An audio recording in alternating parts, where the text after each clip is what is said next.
So I'm going to be briefly discussing some of the features of myth, especially Greek myth, and I hope that I'll cover some general topics and that hopefully I'll leave you with something to think about as well. If there's one thing that everybody needs to know about Greek myth, it's that Zeus had a lot of children, especially those outside of his marriage with Hera, and one such relationship is Metis. So this was a goddess of wisdom who became pregnant with Zeus's child and eventually was foretold to give birth to a super smart goddess who would actually give birth to a child who would eventually overthrow Zeus. So, like any good soon-to-be dad, Zeus actually ate Metis and his unborn child. This resulted in heads bursting open, specifically Zeus's, and Athena emerged in full armor. Now, this is a kind of a short myth, and it overlaps with a bunch of different stuff, and there's different versions of it, like many myths. But this myth in particular contains features that are common to myths in general, like etiologies, which are pretty much origin stories for how something came to be, like Athena's birth, or the fact that Zeus is king of the gods, because he wasn't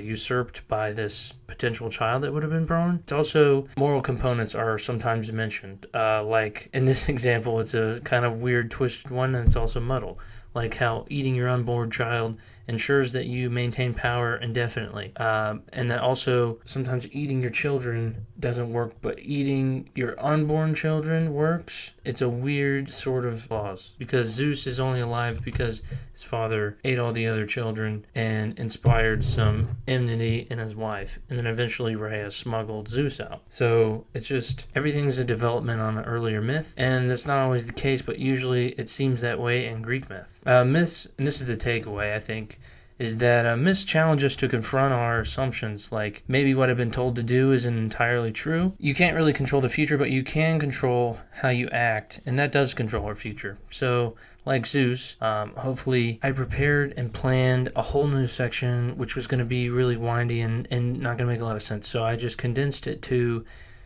just understand that myths are like a distillment of knowledge. So wisdom, especially Metis, is like supposed to be something timeless, but by Zeus consuming this wisdom, this like embodiment of wisdom, he became wise enough to, I don't know, maintain his power indefinitely. It's like he was cunning already. He became even more powerful. That's what ruling does. But myth gives us an etiology for like a divine version of that.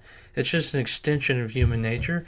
There are a series of myths and stories that challenge you to sort of take a look at yourself, and also the immortals that are supposed to represent various aspects of human nature and things that we aspire to. Anyway, before I ramble on, I'm gonna cut this short and just say that no children were harmed during the making of this video, even though Greek myth usually has children being harmed or exposed or almost killed in near-death accidents. So, I hope you learned something from this video, and that maybe if I make some more in the future, you'll watch those. Thank you very much for watching, and as always, stay fantastic.